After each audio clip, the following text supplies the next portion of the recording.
Olá, investidor. Meu nome é Wagner Caetano. Começamos agora o programa Radar. Agora 17 horas e 27 minutos, dia 13 de 12 de 2017. E eu aproveito para convidá-los para assistir a aula online gratuita que mostra como gerenciar o seu próprio capital na Bolsa. Vocês sabem que a minha filosofia é essa, né, de administração própria de capital. Claro, nada impede que você siga os profissionais, as casas de research ou os ambientes em comunidade que você gosta, mas a decisão final é interessante que ela seja sua, que você tenha conhecimento para poder decidir por si e ter as rédeas na mão. É só clicar aqui na parte de cima do nosso canal do YouTube. Se possível, se inscreva também, pessoal. Deixa o like e compartilhe o vídeo. É mais uma iniciativa educacional da Top Traders. Voltando agora aqui para o gráfico, né? Vamos falar sobre os estudos do mercado à vista. Nós temos hoje uma sessão bastante volátil. Na verdade, esse movimento ele já começou ontem, né? E ontem o mercado chegou a trabalhar na região de 71.800 pontos. Ele deixou novamente uma sombra inferior e fechou na máxima, rompendo as médias, rompendo até o pivô de alta que a gente tinha não, o pivô de alta não chegou a romper, o pivô era no 74,66, mas rompeu média, rompeu essa região de fundo nos 73 mil pontos e o mercado disparou, né?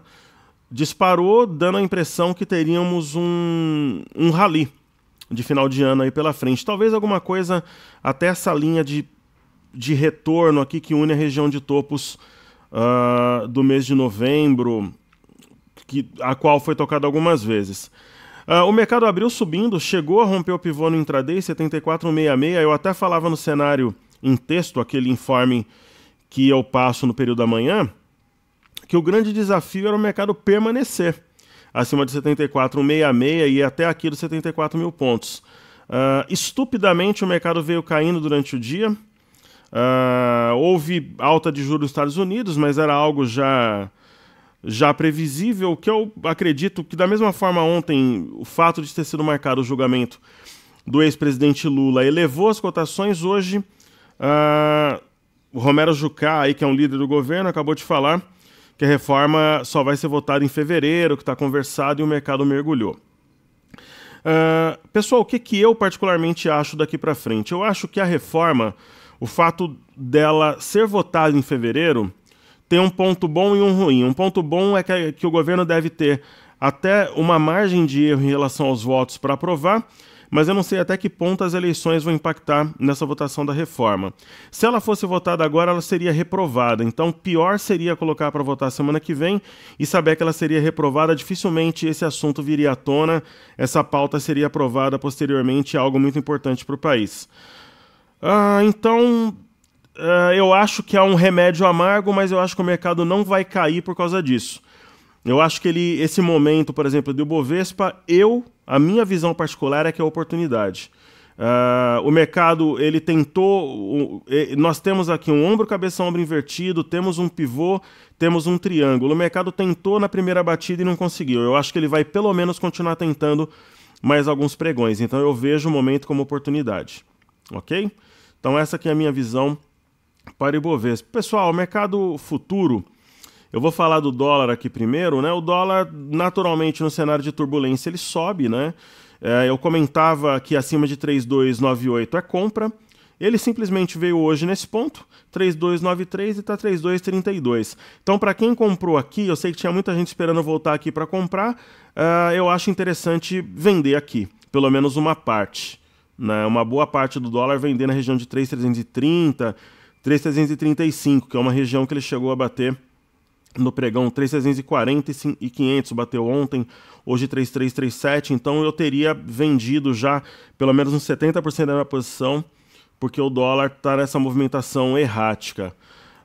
Se a gente avaliar um gráfico de 30 minutos do dólar, eu estava vendo isso agora há pouco, antes de gravar, o dólar está com uma cara aqui de topo duplo, né? Então eu acho que ele volta para a região de 3,298, 3,300 de novo ao longo dos dias. Ou pelo menos parte disso, mas eu não vejo, por exemplo, um upside, nada que justifique uma compra mais forte, porque o alvo era aqui, né?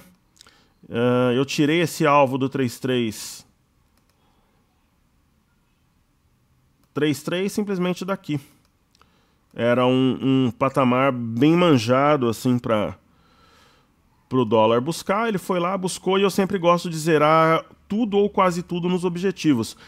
Ontem ele fez um rompimento falso dessa região, hoje fez fundo no 3298, um trabalho bem técnico do dólar, né? E aí hoje, novamente, rompimento falso de 3333. Então, é momento de vender, colocar o lucro no bolso para quem está comprado. O índice futuro. O índice futuro. O índice futuro, pessoal, amanhã o gráfico do Cartezinha vai estar maravilhoso, certinho e perfeito para a gente. Eu tenho um estudo aqui só para mostrar, mas ainda tá uma mescla do Z17. Isso daqui eu uso o gráfico cifrão, que pega o mais líquido. Só que o cifrão mais líquido não está migrando. Eu vou até mostrar aqui, ó. Ele não está migrando nesse momento para o G18, que é o contrato que está entrando hoje. Então, a gente está no... O meu cifrão, ele está no Z17. Então, olhando aqui o Z17, né?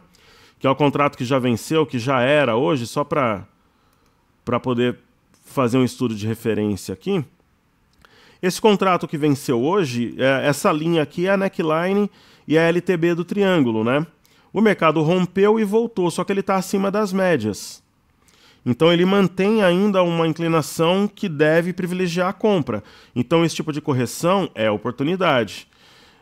Se eu colocar aqui o gráfico sem ser o perpétuo, né, o ING18, que eu adoro esse gráfico com pouca liquidez, incompleto, nossa, eu acho o máximo, assim. Mas é o que tem para hoje. Então, colocando aqui o gráfico de 30 minutos, maravilhoso, o que a gente percebe aqui? A liquidez, vê que interessante aqui, ó. Eu vou colocar um gráfico de volume bem bonitinho aqui para a gente ver. Maravilhoso também, né? Volume e tal. Vamos ver se está configurado certo, médias, blá blá blá. Que beleza, está configurado certinho, que bacana.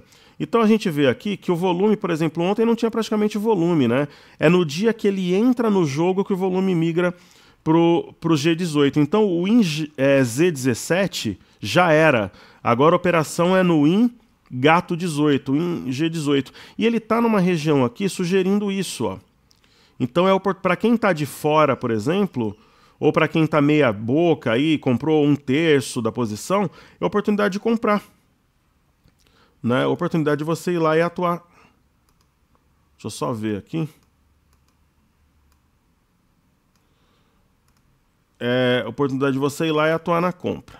Porque ele está formando um ombro, cabeção, ombro invertido. Está longe da média de 21 no 30 minutos e ele deve ter um bom movimento de repique.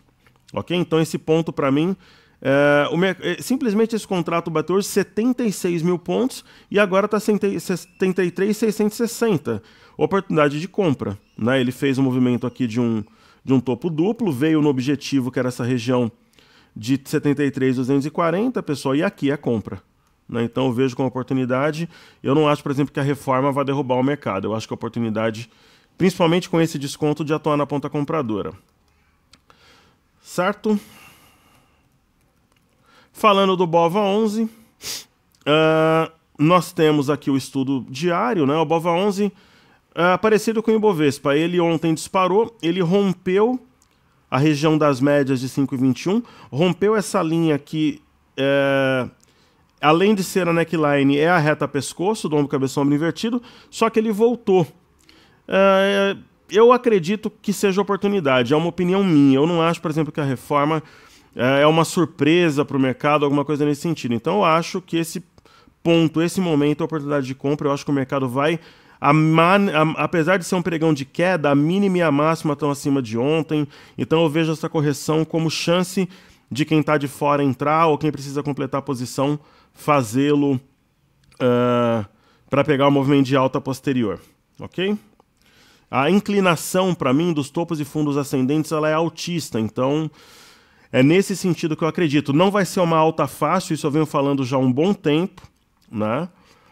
Não será fácil, mas eu acredito mais num cenário comprador. Então a gente vê que nós temos uma baixa generalizada, gerando, na minha opinião, oportunidade em ações, inclusive, em uma série de coisas aí que estão descontadas nesse momento, oferecendo entrada para os investidores. Momento de comprar, pessoal, o mercado dispara, é na correção. Pelo menos essa é a minha visão. Ok? E falando aqui das ações pedidos, então a gente viu pedidos do YouTube. Hoje eu vou falar, e pessoal, amanhã não tem radar, amanhã eu vou dar um curso lá no Infomoney, amanhã não dá para fazer. Na sexta-feira eu vou fazer, só que eu vou fazer à noite, então vocês vão ter o fim de semana, eu vou fazer um radar mais longo na sexta, em vez de 5 pedidos do YouTube eu vou fazer 10, mas vai subir mais tarde na sexta-feira. Eu vou ter que sair do Infomoney, 6 horas da tarde, me deslocar, então eu vou fazer à noite, vocês têm o final de semana para assistir. Amanhã, infelizmente, eu não consigo. Olhando aqui o CoinMarketCap, que a gente vê diariamente para ver as criptomoedas, o Bitcoin hoje em processo de correção, né? Caindo 6%, Ethereum subindo. Hoje é o dia do Ripple, né? Cada dia uma moeda aqui. O Ripple subindo muito forte hoje. Então vamos dar uma olhada no Bitcoin, Bitcoin Cash, que está de lado, e no Ripple aqui. Então vamos primeiro ver se as cotações batem, né? Então o Bitcoin, como que está apontando aqui, 16.462, o valor está um pouquinho diferente, mas por causa do delay. Movimento normal, né, pessoal? Subiu forte. Esse movimento é aquela correção no tempo que a gente conhece, para a média subir. Pode mergulhar mais um pouco em direção à média, mas ele pode ficar de lado e a média vai subindo. Isso daqui poderia configurar até um mastro bandeira, ok? Falando do Bitcoin Cash, nós temos um processo, ele está ali 1.595, vamos ver aqui. Tá 1.600, tá correto, tá praticamente de lado, né? Fechou, ontem fechou aqui, hoje ele tá aqui. Então ele veio até a região da média, tá acima de 1.470, tem um viés aí comprador. Isso daqui parece um fundo duplo, um W aqui com eixo e um alvo na região de 1.740. Então ele deve ficar um período de lado também, uma situação de repouso depois da forte alta. E tem o Ethereum, né? Subindo 48%. Eu sempre falo que o Ethereum é uma das minhas criptomoedas prediletas. Ele simplesmente fez movimento de pivô, né? Fundo, topo, fundo. Em algum momento ele iria romper aqui, rompeu e foi embora. Então a gente pode até projetar esse movimento aqui, né? Então eu projeto o pivô a partir do fundo que foi confirmado. Então movimento de alta, mas movimento natural, previsto aí pelos gráficos. Ele foi um pouquinho acima. Quando é assim, pessoal, dá para você fazer isso aqui em Fibonacci, ó. Deixa eu ver se eu consigo fazer isso aqui, ó. Na verdade, não. Eu queria colocar... Não. Eu queria ver se eu colocava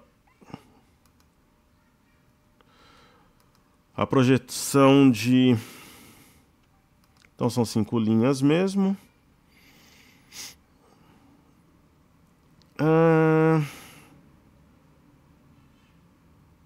Aí eu teria que estudar aqui no programa. Mas eu queria colocar 161,8%. Eu acredito que ele tenha batido aqui. Ok? Então tá longe de médias também, é aquela história.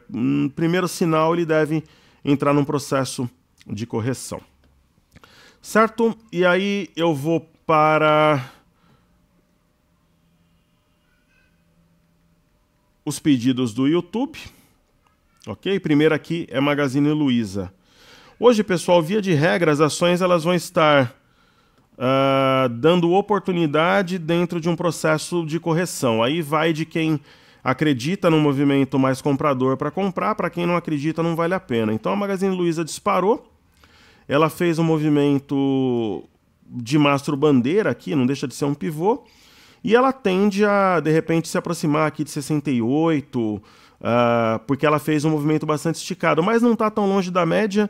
Eu não duvido, por exemplo, se amanhã o mercado der uma esticada, que a Magazine Luiza acompanhe também. Ela está em repouso ali depois dessa forte alta de curto prazo, mas é um ativo de fluxo. Se tiver fluxo positivo, eu acho que ela acompanha e vai junto aí com a galera.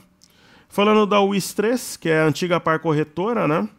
Outro dia os alunos me perguntaram que ativo que era esse, né? e eu comentei que era a Par Corretora. É um ativo, pessoal, que tem uma série de situações, de exclusividade que ela tinha para a parte de seguros da Caixa, aquela coisa toda. A grande questão é, a ação tem topos e fundos descendentes, não tem nenhum sinal mais concreto de fundo. Tem esse engolfo, só que a ação não mostra força. Quando a ação está tão debilitada assim, eu compraria só se ela romper essa máxima aqui e fechar acima da máxima, que seria o 12,07.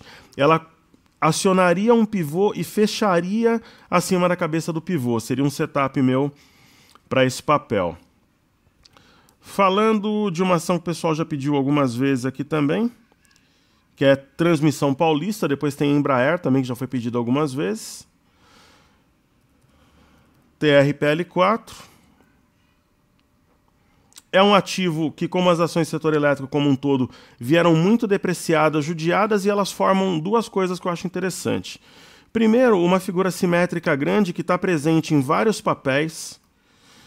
Eu não sei se vai ser realmente acionada, mas que está presente em vários papéis. Isso está.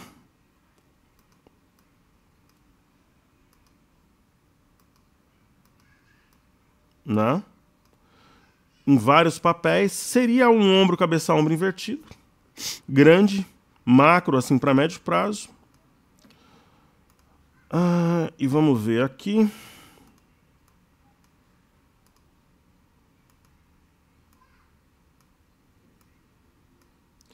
E ela tem também, pessoal, no curto prazo, um rompimento falso da região de 62 e tem uma simetria que foi cumprida, que jogava o papel em 64,73. Hoje é um pregão de baixa para o mercado como um todo, só que ela está vindo nas médias de 21. Então, na minha visão, oportunidade de compra. Você está numa configuração de fundo, aí o ativo vai lá e corrige. Então, para mim, esse tipo de cenário é um cenário de oportunidade. Ok? Aí, falando de Embraer... em BR3. Existe algumas lendas no mercado sobre mim. Uma das lendas que eu tenho Embraer. Nossa, pessoal que acha que eu tenho Embraer está atrasado aí no tempo. Esse ativo faz meses atrás que eu operei, ganhei, vendi. Foi mais ou menos, eu acho que foi coisa de 2000 e eu lembro que ela quase acionou o nosso stop. Isso daí faz um tempão, acho que foi coisa no final de 2000. Acho que foi em 2016 isso aí. A gente já não tem um ativo já há muito tempo, tá? Realizamos lucros que deu 18% no papel. Assim como a Ambev, eu peguei um pouco de... Não é que eu tenha nada contra, mas é um ativo, como diz aí no interior, muito custoso para operar. Acho que tem coisa melhor. Você vê, ela faz, por exemplo, aqui ela disparou, deu um belo trade de 15 até 19 reais. Aí ela caiu, tá no movimento aqui de fechamento de gap, que eu até tinha comentado na semana passada, que eu achava que ela fecharia a gap aqui no 16,96, ela foi 16,99, hoje fechou, e ela tem uma configuração que favorece mais a compra, um ombro, cabeça, ombro invertido, topos e fundos ascendentes, mas não é um ativo que me atrai. Mas se eu fosse fazer alguma coisa, eu compraria, mas não duvido que ela venha na média, aqui também na região de 16. Ok? E para acabar tem a BCEV 3, que o pessoal pediu aí também. Lembrando que amanhã não tem programa, mas sexta eu compenso e faço 10. Amanhã não tem como fazer, por causa da minha logística, essa coisa toda, realmente não vai... Eu não vou conseguir, mas na sexta eu faço. Então tem a BCEV, né, que nada mais é do que a Biosev. Vocês sabem, né, pessoal, o papel 46 mil reais. Assim o papel está completamente abandonado pelo mercado, né? Ele tem um movimento de baixa arrastada, candles pequenos, quer dizer, tem amplitude baixíssima entre a máxima e a mínima. Daí ele está abaixo da média, não tem volume, quer dizer, um ativo abandonado, só um milagre, alguma coisa mais fundamentalista para acordar a ação. Ok? E aí falando do BBS3, que hoje está caindo, na minha opinião, caindo, dando oportunidade. Eu insisto ainda nessa visão mais compradora. Então quem compra aqui, uma coisa é você comprar 38, uma coisa é comprar 30. Então está comprando com desconto, você pode não acertar o olho da mosca, mas está comprando o MOL ativo com desconto em uma região de suporte. Essa aqui é a minha visão. Falando de BBC4, que é Bradesco, nós estamos estudando há alguns dias uma situação gráfica aí que mostra um triângulo descendente. Tem esse triângulo descendente, você tem topos e fundos descendentes. Você tem aqui uma simetria que remete aqui a um... Eu poderia até fazer isso aqui, né? Alguma coisa parecida com isso, a uma figura simétrica, ou um ombro, cabeça, ombro com dois ombros e duas cabeças. Rompeu essa linha aqui que serve como uma reta pescoço, uma neckline, mas também remete a uma linha superior de um triângulo descendente. E hoje o mercado está caindo em candle de forte e baixa, vindo fazer um pullback ali nessa linha de tendência, nessa neckline. Então, para mim, vejo como oportunidade. É uma visão minha, pessoal, de gostar de ser antagônico e comprar nos movimentos contrários para pagar mais barato, certo? O volume chama atenção também. Aí eu tenho aqui YouTube, né? A mesma coisa, ontem rompeu as médias, deixou a LTB para trás. Aqui é uma região de consolidação de fundo, mas eu não vejo exatamente como uma região de ombro, cabeça, ombro invertido, assim, bem certinho. E hoje essa queda astronômica aqui, 1.1 bi, na minha opinião, gera oportunidade. Essa é a minha visão de aproveitar a situação para comprar com desconto. Certo? Aí, olhando aqui Petro e Vale... A Petrobras, pessoal, não consegue passar da média de 21 e está na região aqui de entre 15,16, 15,06, 15,07, quer dizer, é uma região de suporte cuja perda, se perder 14,99, aí eu acho que a situação da ação ela fica mais complicada, ela tende a mergulhar. Então, para quem tem compra, seria um ponto de stop. Mas acima de 14,99 eu vejo uma pressão vendedora óbvia, mas que gera oportunidade de compra na ação. E falando de Vale 3, Vale está caindo pouco, até ela costuma ser do contra, né? Só que, por outro lado, tem uma figura aqui que ela gera uma certa cautela na Vale, que é um ombro, cabeça-ombro. Então, essa figura, apesar da Vale estar caindo pouco, o mercado como um todo desabando e ela praticamente de lado, essa figura é uma figura de queda. Ela chama a atenção, vamos ficar de olho como é que vai estar o minério amanhã, mas também se cair, nada impede que ela venha, por exemplo, nos 35 e segure aqui de novo e frustre a figura, porque a média está aqui, mas ela ainda tem essa região como suporte, região de 36,25, 36,69, ela está 36,15, e ela tem também essa linha de retorno desse canal que nós estudamos e operamos recentemente, ok? Então é isso aí, pessoal, desejo... um excelente pregão amanhã. Amanhã eu não vou estar no radar, mas na sexta-feira eu venho e faço 10 papéis para compensar. Vou estar lá no Infomoney dando treinamento amanhã. Muito obrigado a vocês que acompanham o trabalho. Se puderem deixar o like, compartilhar, eu fico grato e seguimos juntos. Um abraço, valeu!